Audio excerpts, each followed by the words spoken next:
তাকদীর নিয়ে প্রিয় ভাইয়েরা বিচলিত হবেন না। আপনার তাকদীরে যা আছে আপনি পাবেন, যা নাই কোশ্চেন কালেও পাবেন না, ফুল স্টপ। আপনার তাকদীরে যা আছে আপনি পাবেন, না পেয়ে আপনি দুনিয়া থেকে যাবেন না, ফুল স্টপ। আর আপনার তাকদীরে যা নাই সারা দুনিয়ার মানুষ মিলে আপনাকে দিতে পারবে না। এই চিন্তাটা আগে মাথার মধ্যে সেট করেন। এই দুনিয়ার জীবনে আপনার দুনিয়ার বাড়ি গাড়ি টাকা পয়সা রিজিক ব্যবসা বাণিজ্য স্ত্রী সন্তান এগুলোকে নিয়ে এত বিচলিত হওয়ার কিছু নাই। আপনার আমার তাকদীরে যা লেখা হয়েছে এর একটা দানা আপনি বেশি খেয়ে পৃথিবী থেকে যাবেন না।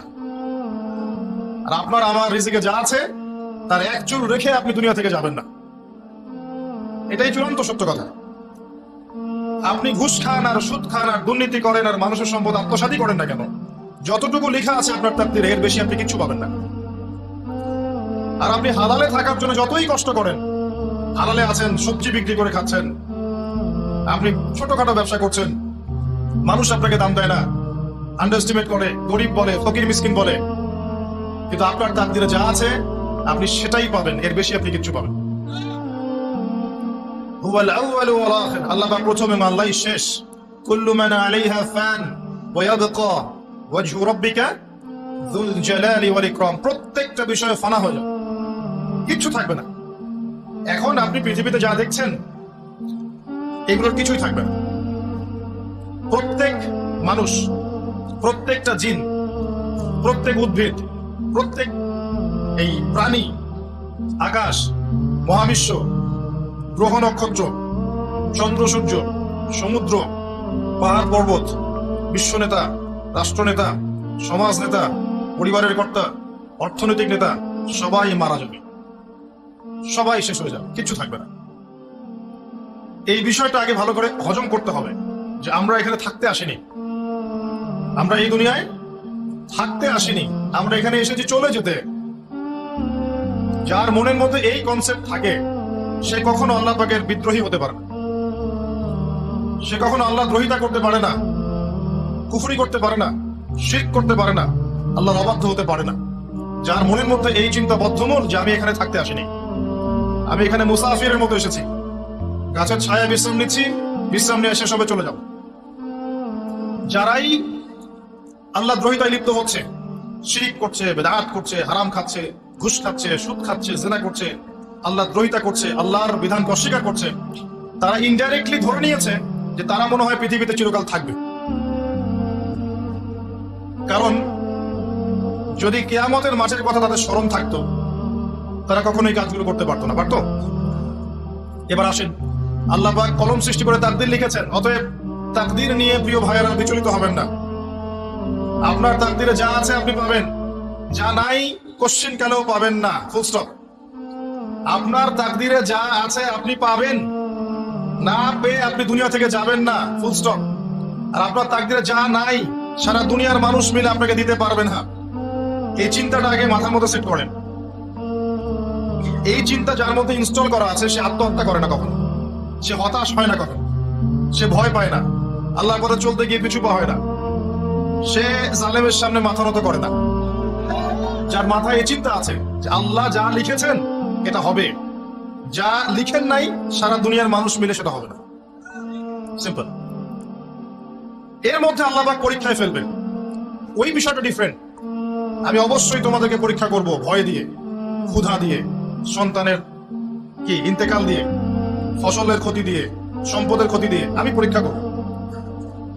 কিন্তু যারা সবর করবে এবং যারা এই কনসেপ্ট রাখবে ইন্না লিল্লাহি ওয়া ইন্না ইলাইহি রাজিউন, এদেরকে আল্লাহ পাক প্রশংসা করেছেন, ইনশাআল্লাহ এরা সফল হবে।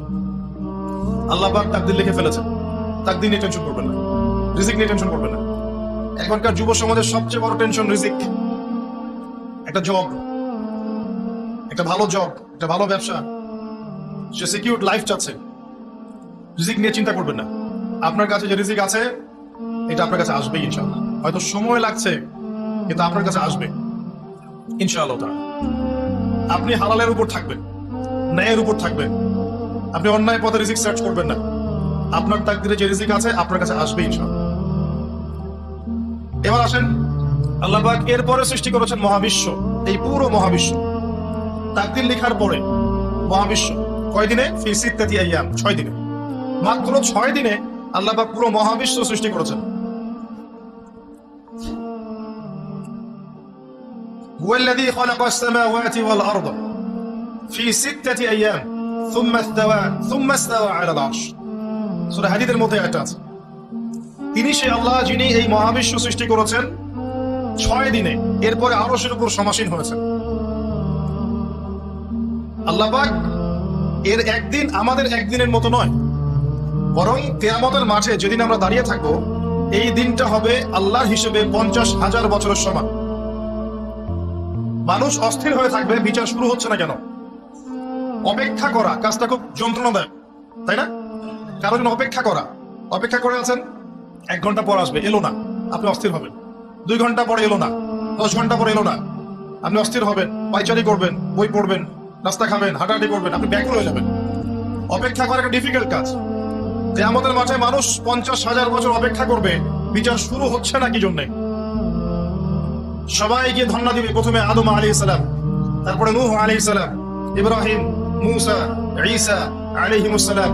আল্লাহর কাছে একটু সুপারিশ করেন, বিচার যেন শুরু হয় অ্যাটলিস্ট। কেউ কিচ্ছু করতে পারবে না, কারণ সবাই বলবে ইয়া নাফসি ইয়া নাফসি। দূর থেকে একজনের আওয়াজ আসবে, যিনি ইয়া নাফসি বলছেন না, যিনি বলছেন ইয়া উম্মতি ইয়া উম্মতি। সবাই তার কাছে যাবে এবং তিনি আমাদের নবী মুহাম্মদুর রাসূলুল্লাহ সাল্লাল্লাহু আলাইহি ওয়াসাল্লাম সিজদায় পড়ে যাবেন এবং তার উম্মার জন্য সুপারিশ করবেন। উম্মার কবিরা গুনাহগার ব্যক্তিদেরকে সুপারিশ করে তিনি জান্নাতে নিয়ে যাবেন ইনশাআল্লাহ।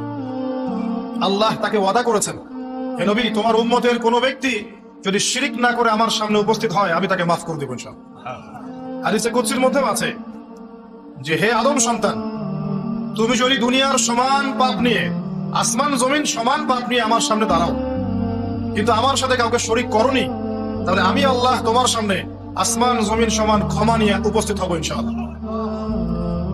শোনেন, 1,999 জন মানুষ জাহান্নামে যাবে, প্রতি 1,999 জন মানুষ জাহান্নামে যাবে। সহিহ বুখারীর হাদিস 4 বার এসেছে। এখানে ইকুয়েশনটা এমন না যে ম্যাথামেটিক্যালি ক্যালকুলেট করতে হবে, এমন নয়। এটা দিয়ে আধিক্য বোঝানো হচ্ছে, বেশিরভাগই জাহান্নামে যাবে। এই কথা আল্লাহ পাক কিন্তু সূরা আরাফের মধ্যে বলেছেন 179 নম্বর আয়াতে, ওয়ালাকাদ যারানা লিজাহান্নামা কাসীরাম মিনাল জিন্নি ওয়াল ইনস। একই বিষয়, কোরআন হাদিস পরস্পর মিলে যায়।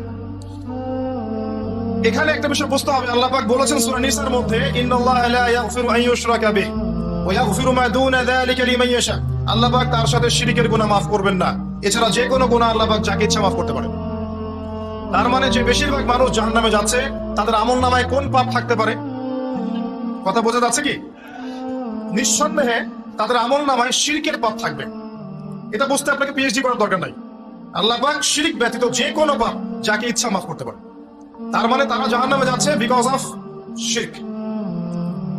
আমাদের মুসলিমরা এখন শিরক বোঝে না, অমুসলিমরা তো শিরক করেই। যেমন কেউ বলছে ওয়াকালাতিল ইয়াহুদু উযাইরুন ইবনুল্লাহ, ইহুদিরা বলছে উযাইর আল্লাহর সন্তান, নাউযুবিল্লাহ, শিরক। অথচ ওরাই এখন বিশ্বকে রুল করছে, তাই না? ওয়াকালাতিন নাসারা আল মাসীহ ইবনুল্লাহ, নাসারা বলছে যে ঈসা ইবনে মারইয়াম আল্লাহর সন্তান, তাই না? অথচ ওই সভ্যতাই এখন বিশ্বকে রুল করছে। যালিকা কাউলুহুম বিআফওয়াহিহিম, এটা ওদের মুখের কথা, এটা জাস্ট মুখের কথা। আবার অনেক সময় দেখা যায় যে আল্লাহকে বাদ দিয়ে আমরা মাধ্যম পূজা করছি। অমুসলিমরা তো শিরক করছেই, যারা মুসলিম তারা দেখবেন আল্লাহকে বাদ দিয়ে মাধ্যম পূজা শুরু করেছে। মাজারের পূজা করছে, কবরের পূজা করছে, মৃত ব্যক্তির ওসিলায় পার পাওয়ার চেষ্টা করছে। মুসলিম থেকে দেখবেন তাকদীরকে অস্বীকার করছে, আল্লাহর হালালকে হারাম করছে, আল্লাহর হারামকে হালাল করছে। মুসলিম থেকে দেখবেন যে হাতে একটা আংটি পড়েছে, ভাই কি জন্য পড়েছেন? এই রোগ ভালো হবে আমার। গলায় একটা বালা ঝুলিয়েছে, কোমরে একটা মাদুলি, ভাই এগুলো কেন? এগুলোতে রোগ ভালো হবে।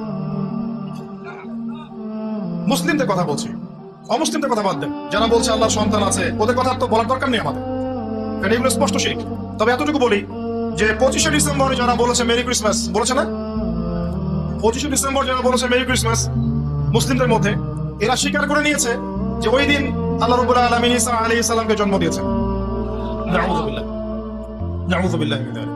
আর এটা এত বড় একটা কথা, এই কথা যদি আসমান জমিন আর পাহাড় শুনে রিঅ্যাক্ট করতে পারতো, থরথর করে কেঁপে ভেঙে যেত। সূরা মারিয়ামের শেষের দিকে পড়ে দেখেন, وقالوا اتخذ الرحمن ولدا لقد جئتم شيئا إدا تكاد السماوات والأرض يتفطرن منه وتنشق الأرض وتخر الجبال هدا পরেন অর্থটা আসমান জমিন পাহাড় যদি এই কথা শুনে রিঅ্যাক্ট করতে পারতো এরা চৌচির হয়ে যেত। এত বড় একটা কথা বলেছো তোমরা। ঈসা আলাইহিস সালামকে আল্লাহ পাক জন্ম দিয়েছেন, আউযুবিল্লাহ। তো এরা তো শিরক করছে। মুসলিমরাও দেখবেন এই যে যেগুলো বললাম, আল্লাহকে বাদ দিয়ে অন্যের কাছে দোয়া করছে, আল্লাহকে বাদ দিয়ে অন্যকে সেজদা করছে, আল্লাহকে বাদ দিয়ে অন্যের কাছে নজর মানত করছে, আল্লাহকে বাদ দিয়ে অন্যের জন্য জবাই করছে, আল্লাহর তাকদীরকে অস্বীকার করছে, আল্লাহর হালালকে হারাম করে নিচ্ছে, আল্লাহর হারামকে হালাল করে নিচ্ছে।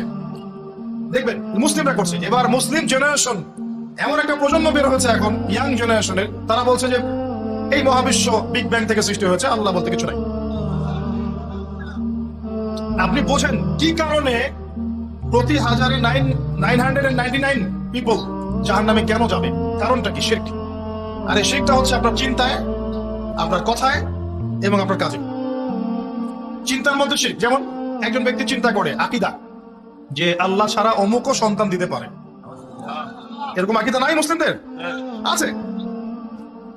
একজন বলছে আল্লাহ কল্যাণের মালিক আর শয়তান হচ্ছে অকল্যাণের মালিক। কথাটা শুনতে খুব ভালো লাগে না? অকল্যাণ হয়তো আল্লাহর পক্ষ থেকে আসে না, আল্লাহ পবিত্র, অকল্যাণ শয়তানের পক্ষ থেকে আসবে। ব্যাপারটা কেমন? ভালো মন্দ, কল্যাণ অকল্যাণ, দুঃখ কষ্ট সুখ সবকিছু কার পক্ষ থেকে আসে? এমন নয় যে ভালোগুলো আল্লাহ দেন, অকল্যাণগুলো শয়তান দেয়, নাউযুবিল্লাহ। এরকম আকীদা আছে মানুষ। কিছু মানুষ বলছে তাকদীর বলতে কিচ্ছু নাই, মানুষ নিজেই তার কর্মের নিয়ন্ত্রণ। শিরক। কিছু মানুষ বলছে যে ভাগ্যই সব, মানুষের কাজের কোনো স্বাধীনতা নাই। মানে ভাগ্যই সব, আমার কাজের কোনো স্বাধীনতা নাই। আমি কলের পুতুল। চুরি করেছো কেন? আল্লাহ তাকদীর লিখেছে তাই। সুদ খাও কেন? ঘুষ খাও কেন? রিলিফের মাল মেরে খাও কেন? আল্লাহ তাকদীর লিখেছে তাই। এরকমও কিছু মানুষ আছে। প্রত্যেক পদে পদে আপনি শিরক পাবেন। আপনি আল্লাহকে ছাড়া সেজদা দেখতে পারবেন, আল্লাহকে ছাড়া মানুষ নজর করছে, মানত করছে, কসম করছে, কোরবানি করছে, সেজদা করছে, দোয়া করছে এবং ওসিলা পূজা করছে যে আল্লাহ বাদ দিয়ে অমুকে আমাকে পরকালে পার করিয়ে দিবে। নাউযুবিল্লাহ বলছেন ঠিকই, কিন্তু আমাদের দেশের বহু মানুষের আকীদা এমন যে আমাকে পরকালে পার করায় দেওয়ার লোক আছে, সমস্যা নাই। শোনেন, পরকালের প্রতিটা সুপারিশ আল্লাহর ইখতিয়ারে। একজন শহীদ, আল্লাহর পথের শহীদ, তিনি কিন্তু সুপারিশ করবেন, কিন্তু তিনি নিজের ক্ষমতায় করবেন না আল্লাহর ক্ষমতায় করবেন। আলেম, হাফেজ, আল্লাহর পথের যারা মুজাদ্দিদ ছিলেন, আল্লাহওয়ালা আউলিয়া মানুষ, নবীগণ, সিদ্দিকগণ, সুহাদা সুপারিশ করবেন নিজেদের ক্ষমতায় না আল্লাহর ক্ষমতায়। আকীদা স্পষ্ট না থাকলে তখন আমল করতে গিয়ে শিরক হয়ে যাবে। আর শিরক হলেই কি হবে? ওই যে বললাম, প্রতি হাজারে 999 জন মানুষ জাহান্নামে যাবে।